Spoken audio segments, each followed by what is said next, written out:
Assalamualaikum teman-teman, semoga kalian semua sehat walafiat. Lanjut part 37-38. Maafkan aku istriku season 2. Devan menatap wanita di depannya dengan rasa tak percaya. Kamu benar-benar menerimaku, Ren? Tanya Devan sekali lagi. Lelaki itu ingin memastikan kalau jawaban Renata adalah benar. Renata mengangguk mendengar pertanyaan Devan untuk kesekian kalinya. Wanita itu mengulas senyum pada wajah cantiknya. Merasa saat melihat Devan yang menatapnya tak percaya karena dirinya menerima lamaran pria itu. Bukan hanya ketidakpercayaan Devan yang membuat Renata tersenyum. Namun, kebahagiaan yang terpancar dari sepasang suami istri di sampingnya juga merupakan kebahagiaan tersendiri buat Renata. Bisa membahagiakan orang-orang yang selama ini selalu mendukungnya, dan memberinya begitu banyak kebaikan membuat hatinya menghangat. Sudah lama sekali, Renata tidak pernah merasa sebahagia ini. Semenjak dirinya kehilangan sang ibu tercinta dan juga orang yang sangat dicintainya, wanita itu tidak pernah merasa sebahagia ini. Terima kasih, sayang. Tangan Devan terulur mengusap rambut Renata. Aku yang seharusnya berterima kasih sama kamu. Maaf, karena sudah menungguku terlalu lama.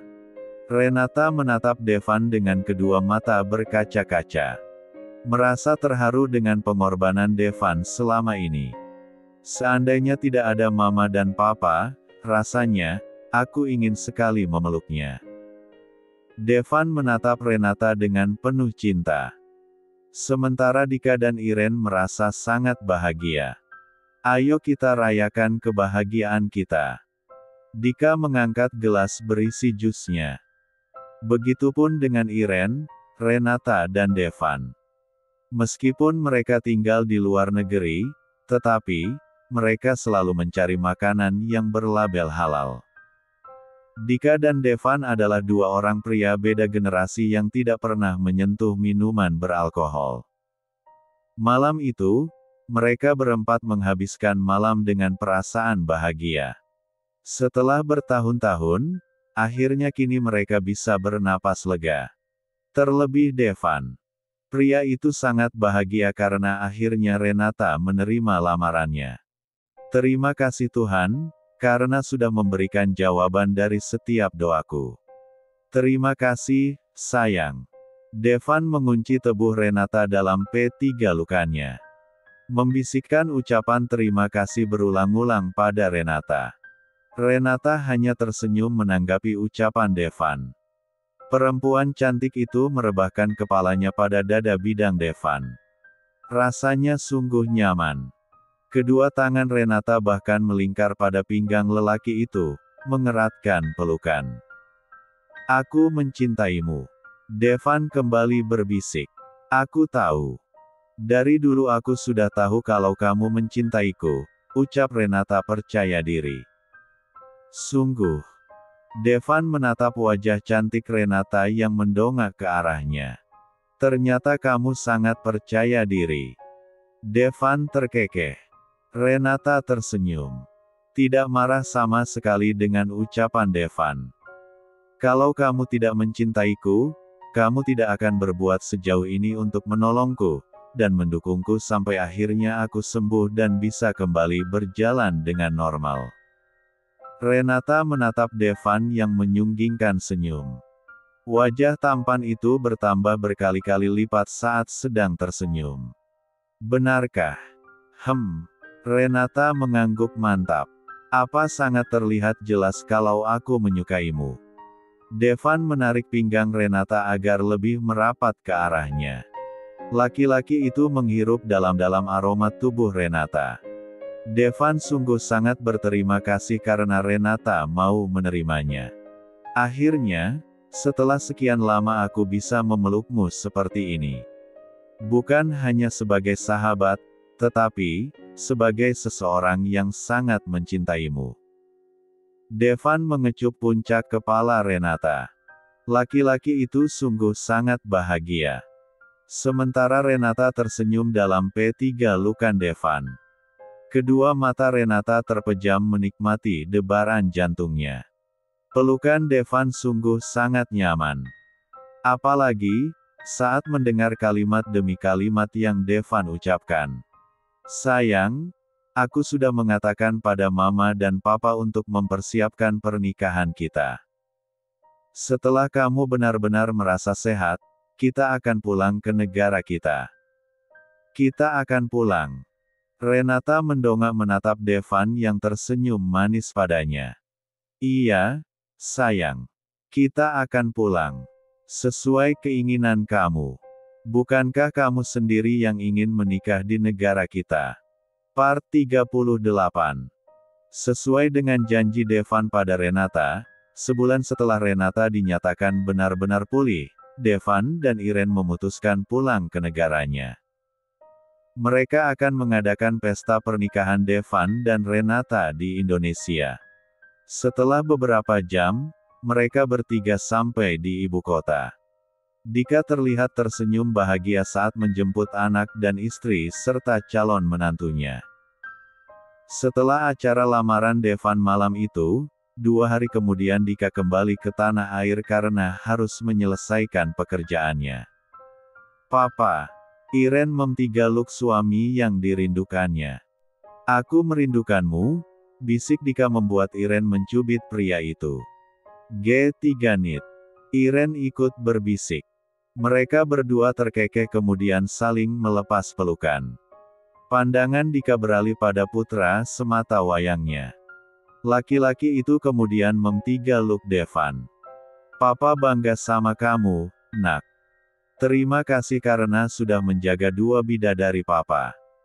Dika tersenyum saat Devan melepaskan P3 lukannya saat dirinya menyebut bidadari dalam kalimat yang diucapkannya. Bidadari papa tuh mama. Kenapa bawa-bawa Renata juga? Kesal Devan. Pria itu tidak terima sang papa menyebut Renata sebagai bidadari papanya. Kamu ini. Renata itu sebentar lagi menjadi calon menantu papa jadi wajar kalau papa menyebutnya begitu. Papa. Halo, Ren. Kamu apa kabar? Dika mendekati Renata tanpa memedulikan ucapan Devan. Aku baik-baik saja, Pa. Renata meraih tangan Dika dan mengsatu punggung tangan lelaki yang sudah ia anggap sebagai ayahnya itu. Syukurlah. Dika tersenyum sambil mengusap kepala Renata. Tak berapa lama kemudian mobil yang dikendarai oleh sopir pribadi itu melaju meninggalkan bandara. Di tempat lain. Kau masih sibuk. Karina mendekati Bima yang saat itu sedang duduk di meja kerjanya. Pria itu tampak serius menatap layar laptop di hadapannya. Bima mengembuskan napas panjang. Pandangannya beralih pada wanita di hadapannya. Kamu belum tidur. Bima memberikan kode pada Karina untuk mendekat. Aku belum mengantuk. Mau nungguin kamu sampai selesai. Karina meraih tangan Bima. Perempuan itu menurut saja saat lelaki itu mendudukkannya di atas pangkuan. Sebenarnya aku sudah mengantuk. Tapi kerjaanku masih banyak dan harus selesai besok pagi. Kalau kamu belum mengantuk kamu boleh temani aku di sini. Bima menatap Karina yang entah kenapa terlihat semakin menarik di matanya. Karina tersenyum manis perempuan itu melingkarkan kedua tangannya pada L3 Herbima. Tumben minta ditemani. Biasanya aku dicuekin. Karina mengecup sekilas B1 bir Bima. Semenjak Bima resmi menjadi suami seutuhnya Karina sengaja bersikap agresif untuk menarik perhatian Bima. Melihat tingkah laku Karina, Bima menyunggingkan senyum. Kalau kamu memang tidak mau menemaniku kamu boleh turun dan kembali ke kamar. Aku tidak akan memaksa. Bima berucap dengan datar. Tetapi, tangannya memtigaluk P1 gang istrinya. Menahan, agar perempuan itu tidak pergi. Karina tersenyum manis. Memindai wajah tampan itu dengan seksama. Nyuruh pergi tapi M3 look-nya kenceng banget. Karina menyandarkan wajahnya pada ceruk L3 Bima. Bima tersenyum tipis. Lelaki itu mempererat P4 lukannya. Menghadiahi wajah perempuan itu dengan beberapa kali C1 uman. Setelah itu, Bima melepaskan P3 lukannya. Pandangannya kembali fokus ke arah layar laptop. Tidurlah. Kamu nggak bisa tidur karena aku belum masuk ke kamar, kan? Kok kamu tahu? Karina menuruti permintaan Bima untuk tidak bergerak. Perempuan itu duduk menyamping di pangkuan Bima. Sementara kepalanya menyandar di ceruk L3 lelaki itu. Meskipun agak susah, entah mengapa, Bima sangat suka jika Karina dalam mode manja seperti ini. Lelaki itu kembali mengerjakan pekerjaannya.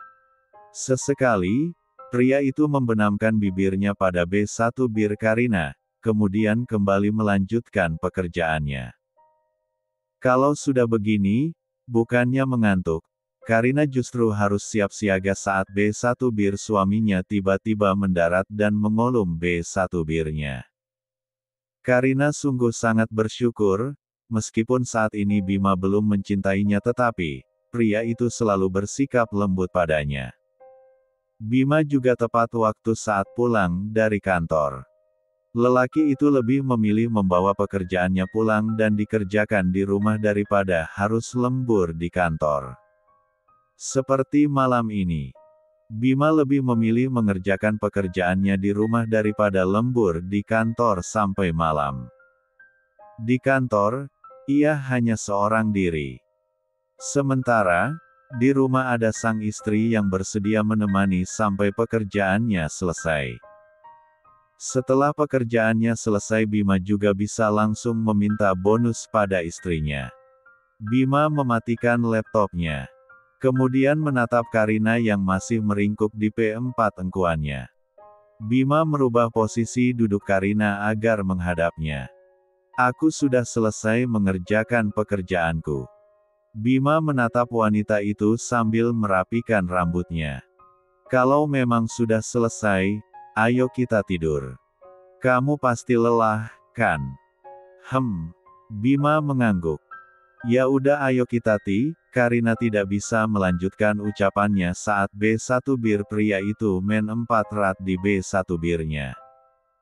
Aku lembur mengerjakan berkas-berkas perusahaan milikmu, dan kamu tidak mau memberikan aku imbalan. Imbalan. Bima mengangguk. Laki-laki itu mendekap erat tubuh Karina. Pu 4 skan awak malam ini.